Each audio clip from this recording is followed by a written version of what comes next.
The class assignments are out for the Cleveland Public School students tonight, and there are hundreds of parents who feel that they have been betrayed. Near West Siders tonight demanding more police. Akron firefighters sue the city, and Cleveland seniors fight to stay in their own homes. I'm Ed Miller in Japan. On my exclusive extra tonight, we'll take a look at some of the secrets behind Japan's booming auto industry and why that's important to you. That story and more as Action 3 News joins you next.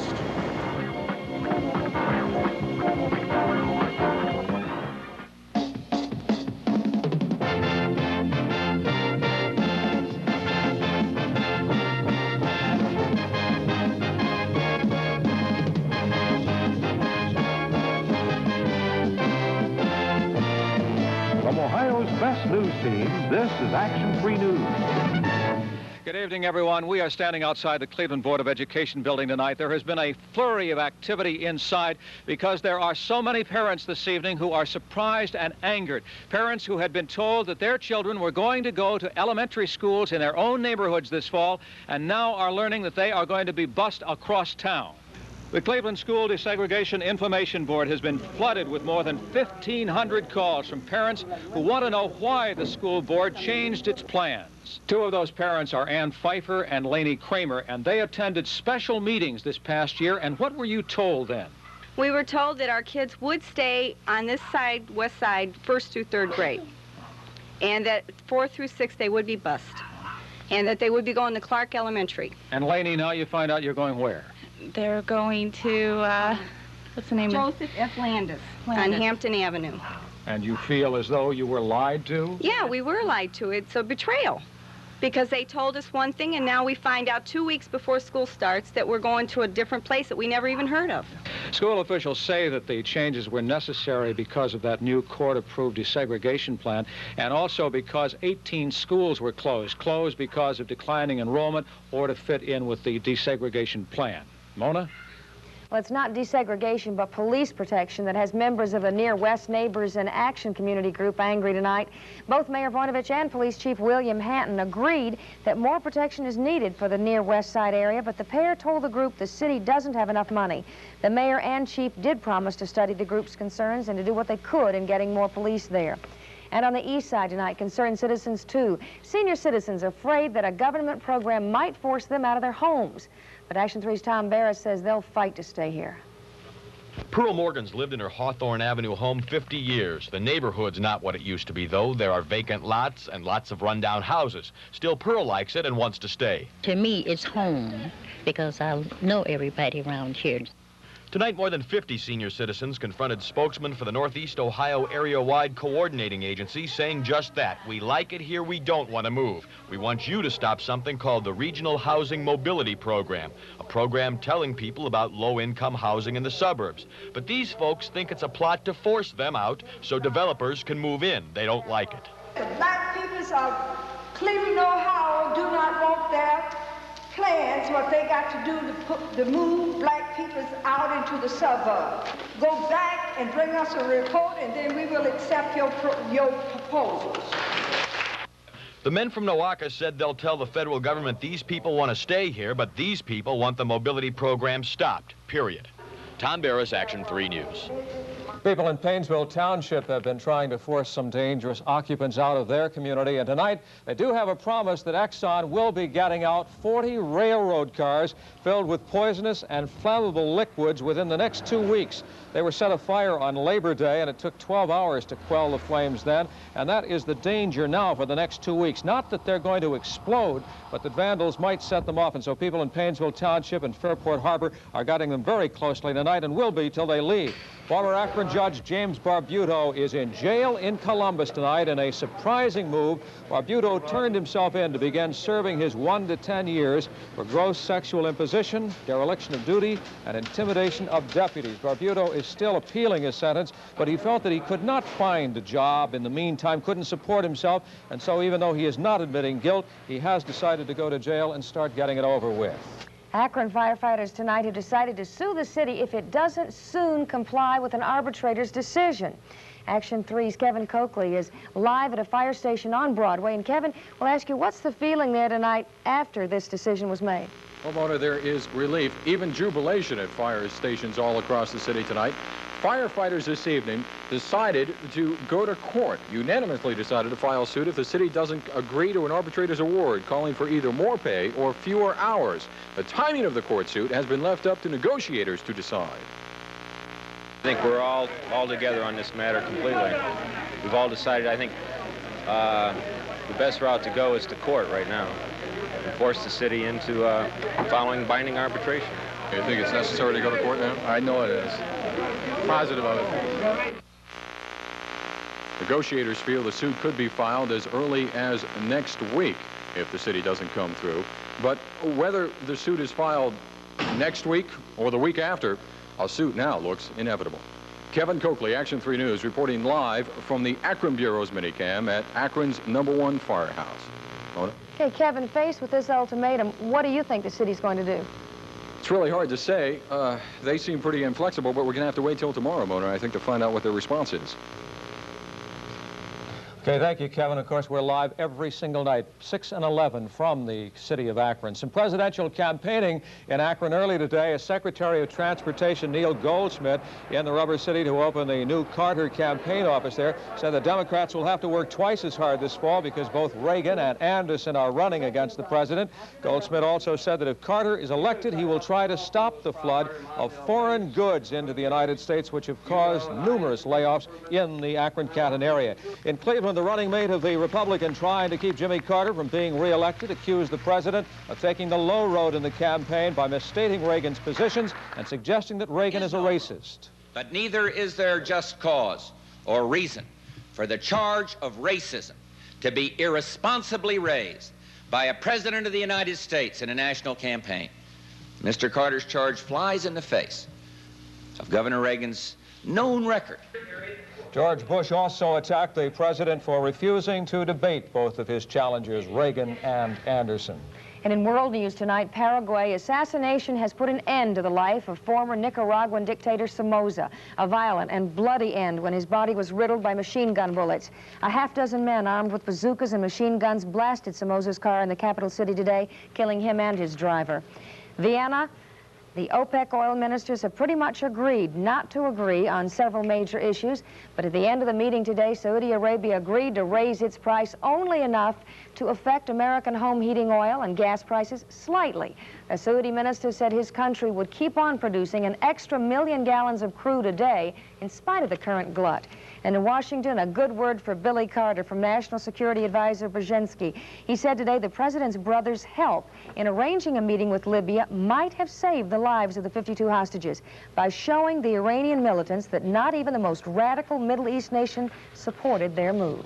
This may be the best news of the night. The Cleveland Press may be sold within the month, perhaps as soon as 2 weeks. That is what press editor Herb Camm is saying tonight. The editor says that negotiations with newspaper unions are going very well, and he expects that the much-talked-about new owner, industrialist Joe Cole, would also add a new Sunday edition. Tonight's speech to the local chapter of the Society of Professional Journalists was the very first time that any timetable has been announced in connection with the proposed sale of the Cleveland Press, and I think that that will come as good news to many of our friends. Certainly will. Stay with us. Al says that you will suffer only until the weekend. The Japanese, what's their secret to quality cars?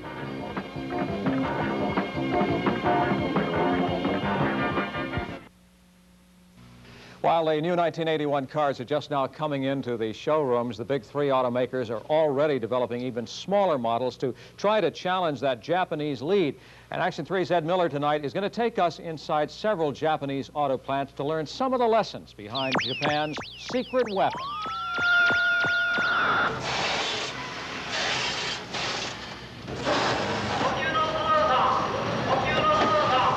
Most Japanese auto plants almost hum with efficiency. They're clean, pleasant, and happy places to work. One of the first things you notice inside a Japanese auto plant is the spirit of the workers. Part of it, of course, is a cultural difference, but there's no disputing the fact that each of these men approaches his job with a great deal of enthusiasm. And that's because management feels that each of these men is critically important to the success of each of these cars. That's why almost all Japanese auto plants give workers the button. By pushing a button, any worker can stop the whole line if he sees a defect. Are workers encouraged to stop the line if they see trouble? Yes, of course. Mitsubishi's company slogan of always chasing quality could almost be said about all of Japan's industry. Quality is sort of a national goal. By doing an excellent job, then he can secure his daily lives. That's why he likes the job. Who are these men who may be building your car and who may have stolen your job, whether it be in the steel, rubber, auto business, or any of the sister industries suffering so badly from the flood of Japanese imports? In this case, his name is Katsu Komori, a college graduate, and yet he works on the line. He may move up if he wants to, but regardless of his job, even if he sweeps the floor, he does it with pride. He may play volleyball with his Q-Circle friends at the company gym, but when they talk, even off the job, they'll discuss how to do their work better, faster, and easier. He banged the side of the car with the battery when he was putting it inside, right? This car was put on display outside the Subaru plant, complete with diagrams to show workers how a mistake was made and how it can be avoided. He was peeling back the rubber, and that's where the mark is. He scraped the paint, right? You're wrong if you think Subaru put on this little act just for us. The Japanese are very fussy about their car's appearance. You seldom see scratches, dents, broken fenders, or rust on any of the cars in the streets. That's because all cars are frequently inspected for safety by the government, and junkers just don't pass. For the most part, it also takes longer for a Japanese car to turn into a junker. Even the top brass at General Motors admit the Japanese know how to fit the pieces together, especially trim, paint, and putting parts together so they just don't rattle. And it's done by dedicated men. You could call them kamikaze car makers, because their attack on our economy has been nothing less than devastating. Ed Miller, Action 3 News, Japan. Tomorrow in Japan's Secret Weapon, we'll look at what success at industry has meant for the Japanese lifestyle. You know, you were right, Al Roker, about that cold front. I mean, it is chilling out there. It's chilling in here. You just keep it up, and we're going to press the button. And stop the weather. No, that doesn't work that way, because even if you stop my forecast, the cool weather's still going to come. Yeah. And it's going to be with us for at least another 24 hours, but then we're going to get a little bit warmer. But with all this cool weather, what the hey? Let's talk about freezing weather, okay? When we're talking about freezes, these are the average freeze dates here in our area. For example, Cleveland, November 2nd, that's when you can expect the temperature to hit 32. Mansfield, October 6th.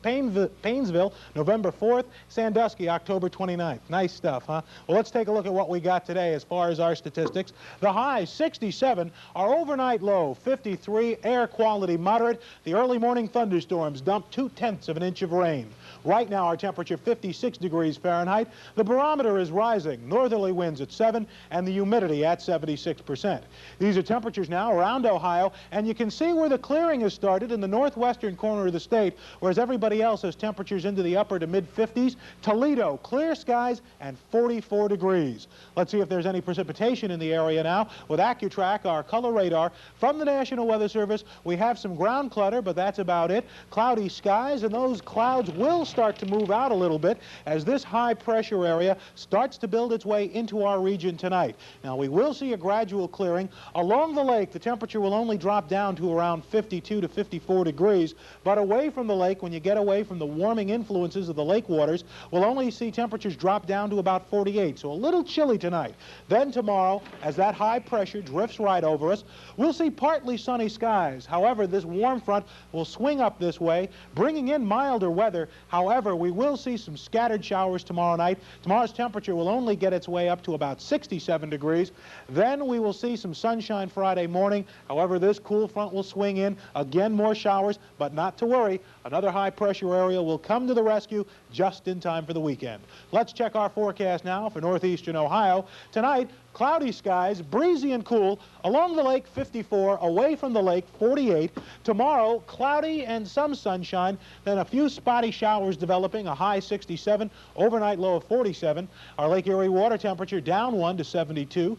Northeasterly winds 6 to 12 knots. Waves 2 to 4 feet. And here's the next 5 days. After the showers tomorrow, we'll have some showers in the evening on Friday, a high of 70. Then the weekend looks pretty good with partly sunny skies. Temperatures reaching up to 75. It'll cloud up by Monday again with a high of around 75 degrees. But the way it looks now for the next 5 days, those fabulous 80s have gone bye-bye. Okay, spotty showers. I don't think I've ever seen You get those spots. on your lapel sometime. You got to take them to the cleaner. Okay. Yeah. It is a quality report, we should say. Next, we have 2 new brownies tonight that we want you to meet. And we're proud of Massillon. They have the Boy of the Year.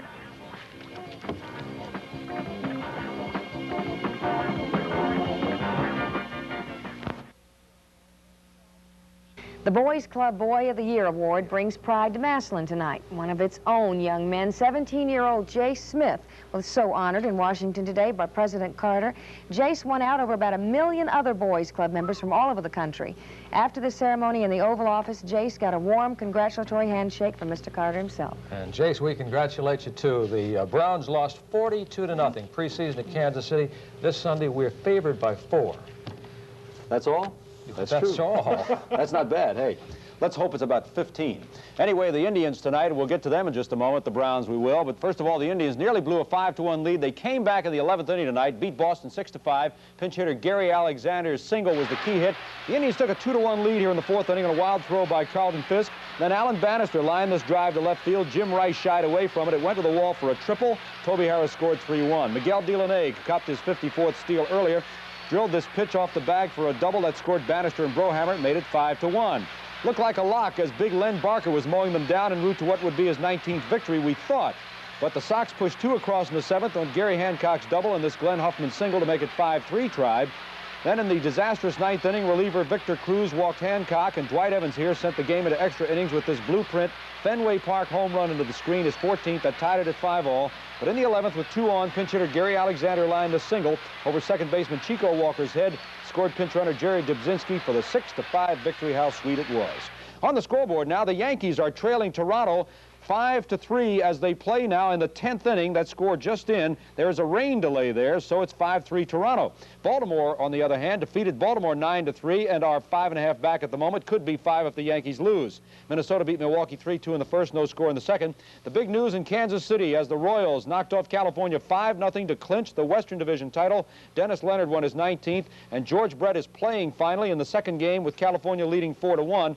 And Oakland leading Texas 6-1 in the 7th inning. No report yet, Seattle and Chicago.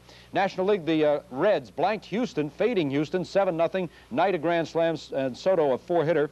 And New York defeated Montreal tonight 5-2 to cut their lead to a game and a half because the Phillies beat Pittsburgh 5-4 and 11 on Del Unser's single. St. Louis beat Chicago this afternoon 8-5. And 2 important games, San Diego at L.A. and Atlanta at San Francisco. Well, the Kansas City Royals, as we mentioned, wrap up the American League Western Division title tonight, and here's a look at how they did it. The Royals iced it by scoring twice in the 5th after a walk to Willie Aikens on a base hit by John Waffen. Frank White stroked this RBI single to make it a 4-0 contest. Pinch hitter Clint Hurdle then added a base hit. Waffen comes around to score, and the Royals are on top 5-0. Meanwhile, Leonard was breezing to his 19th victory of the season and his 12th win of the last 14 games. He struck out 9 and walked just 2. At one point, Dennis retired 16 straight Angels. This is the final out. Leonard on a 3-2 pitch cut down Jason Thompson swinging.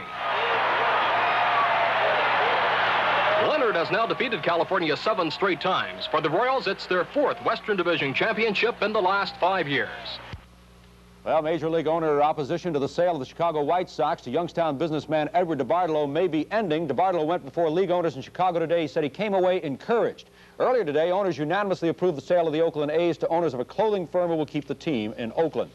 Cleveland Browns, with the loss of Lawrence Johnson for at least a month with fractured shoulder, have signed free agent veteran safety Autry Beeman, who was recently dropped by Seattle. Beeman is a 6-year veteran, and he'll obviously get a chance to play. After that long trip, I'm kind of trying to make it through this practice, and I did make it. It's over now, and I've got a lot to learn. Got to learn a new system, and I got to learn it pretty fast, which I'll be able to handle. Well, with the release of second-round draft pick Cleveland Crosby yesterday, the Browns signed Jerry Wilkinson, who will wear number 70. He got work today. Wilkinson dropped by the Rams is 6'9", 260, and will get plenty of action. At Oregon State, you know, we had to face a lot of adversity because we had a poor record. And I'm not saying the Browns have a poor record, but, you know, they got off to a slow start, and, you know, they got to pick up things right now. So the winless Browns who face Kansas City Sunday are also becoming the patchwork Browns to an extent. Muhammad Ali takes on Larry Holmes October 2nd for the WBC heavyweight crown. Ali has been sparring with a young Cleveland boxer to help him get into shape, and Action 3's Scott Clark has a report. Cleveland, Ohio's Jeff Stoudemire. Well, he's gone about as far as he can go as an amateur boxer. He's a national AAU champion, national Golden Glove champion as a middleweight, and now he's going to start fighting as a pro, and he's going to start right here in Cleveland. The 22-year-old East High School graduate just returned from Las Vegas, where he's been the primary sparring partner for Muhammad Ali. Yes, it was a great incentive. It inspired me in many ways, as far as physically and mentally. He's been boxing since he was 12 years old. Trainer Clint Martin has been with him from the beginning. Did you see natural talent in him when you saw him at 12? No, none of them. Some of them may show a little talent, but he didn't show anything. He just kept coming back, stayed in the gym. Also helping out in Stoudemire's corner, former heavyweight champion Jimmy Ellis. His pro debut comes tomorrow night at the Masonic Auditorium. There he'll take on Mike Sacchetti of West Virginia, who owns a 3-1 record. Scott Clark, Action 3 Sports. It'll be an interesting story. Yes, you stay with us, Joe, because Mona's going to tell you what pierced ears will do for your eyes. Oh, really? And Doug says there's no reason for your not winning the lottery number. I said that. That's what you said.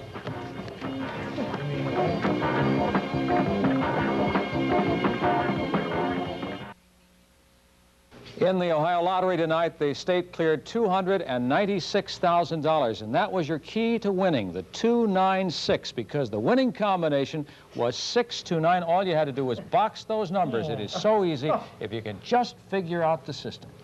Well, I've been working on figuring out something tonight to help you with your nearsighted eyes. Oh. Maybe yours, too. If you don't mind wearing a little jewelry, pierced earrings, I mean. Pirates used to wear those gold earrings for more than decoration. You see, they believed that pierced ears would improve their eyesight. Modern acupuncturists note that the spot where most ears are pierced is the acupuncture point controlling the eye. So it makes sense. We'll have to get you a pair of pierced I earrings. could try those. I'd only have to wear them in the car because that's the only place I need the glasses. Well, if you didn't wear your contact lenses here, and you just wear it in one ear, just your just one ear. worst eye. Get rid of these. Thank you for joining us. We'll see you tomorrow night. Good night. News Talk 3 coverage is brought to you by the Illuminating Company and Ohio Edison, helping to keep you informed.